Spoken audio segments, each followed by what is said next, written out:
उत्तर प्रदेश चुनाव में बस अब कुछ ही महीने रह गए हैं। ऐसे में सभी पार्टियां तरह तरह की रणनीतियां बना रही है। ऐसे में भारतीय जनता पार्टी ने उत्तर प्रदेश चुनाव को लेकर एक व्यापक रणनीति तैयार की है, जिसका लक्ष्य है मुस्लिम वोट हासिल करना।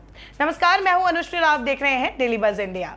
खबर है कि भारतीय जनता पार्टी की एक महत्वाकांक्षी योजना के तहत प्रत्येक विधानसभा क्षेत्र में कम से कम 5000 मुस्लिम समुदाय का वोट हासिल करने का लक्ष्य रखा गया है। सही पूछिए तो ये बड़ा ही दिलचस्प प्रोसेस के तहत होने वाला है। आइए फिर बड़े आसान शब्दों में इसे जानने की कोशिश करते हैं। दरअसल मुस्लिम समुदाय के वोटों को सुरक्षित करने के लिए भाजपा अल्पसंख्यक मोर्चा अपने सक्रिय सदस्यों को उनके नाम पर पार्टी के लिए वोट मांगने के लिए ट्रेनिंग दे रही है। अब ये कैसे होगा, आइए ये भी जानते हैं। इसके लिए पार्टी हर विधानसभा क्षेत्र में 50 मजबूत कार्यकर्ताओं की पहचान कर रही है।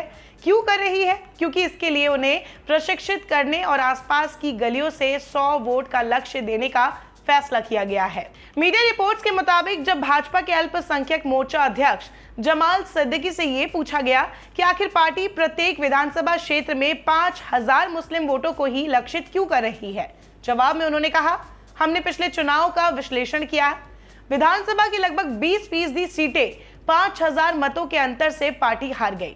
उन्होंने आगे कहा, बंगाल में भी हमने कम अंतर से काफी सीटें गंवाई। इसके अलावा इस बार भी पार्टी विधानसभा चुनाव में मुस्लिमों को टिकट देकर भी मुसलमानों का वोट मांगेगी। सिद्दीकी ने कहा कि मोर्चा ने उत्तर प्रदेश में 50 सीटों की पहचान की है, जहां 60% से अधिक मुस्लिम आबादी है।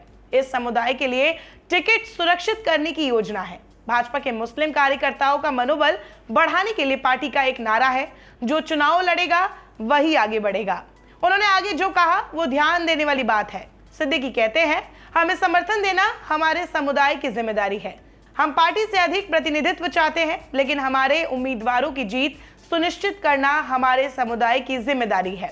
आपकी जानकारी के लिए बता दें कि पिछले विधानसभा चुनाव में बीजेपी ने उत्तर प्रदेश में किसी भी मुस्लिम उम्मीदवार को टिकट नहीं दिया था।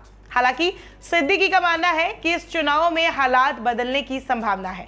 उन्होंने कहा कि हमें टिकट नहीं मिलता क्योंकि हमारे पास ऐसे उम्मीदवार नहीं है जो चुनाव जीत सके।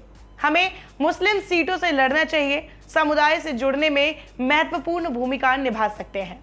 सिद्दीकी के पास उन लोगों के लिए एक तर्क है जो भाजपा उम्मीदवारों का विरोध करते हैं। उन्होंने बताया, मुसलमानों की भाजपा में 25% हिस्सेदारी है क्योंकि इसके संस्थापक सदस्यों में से एक सिकंदर बख्त थे। हमारा समुदाय इन तथ्यों को नहीं जानता है।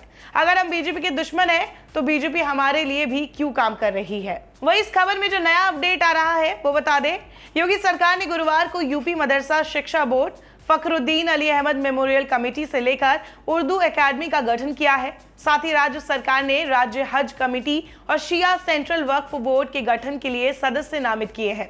यूपी मदरसा शिक्षा बोर्ड की कमान पीएम मोदी के संसदीय क्षेत्र वाराणसी के रहने वाले इफ्तिखार अहमद जावेद को सौंपी गई है, तो यूपी उर्दू अकादमी का अध्यक्ष सीएम योगी के गृह जनपद गोरखपुर के चौधरी कैफूल को बनाया गया है।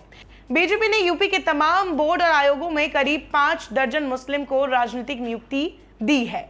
इस कड़ी में आपको बताते चले कि भाजपा की जो फिलहाल ये स्ट्रैटेजी है, उसके तहत 1 करोड़ से ज्यादा अल्पसंख्यक वर्ग के लोगों से संपर्क साधने का लक्ष्य रखा गया है। ऐसा माना जा रहा है कि अगर इस मिशन में पार्टी सफल रहती है तो 2022 के विधानसभा चुनाव में सपा के परंपरागत वोट बैंक का अच्छा खासा हिस्सा पार्टी के साथ होगा। खैर, आपकी क्या राय है इस खबर को लेकर, हमें कमेंट सेक्शन में जरूर बताइएगा। इसी तरह की और भी अपडेट्स के लिए बने रहिए डेली बज इंडिया के साथ। धन्यवाद।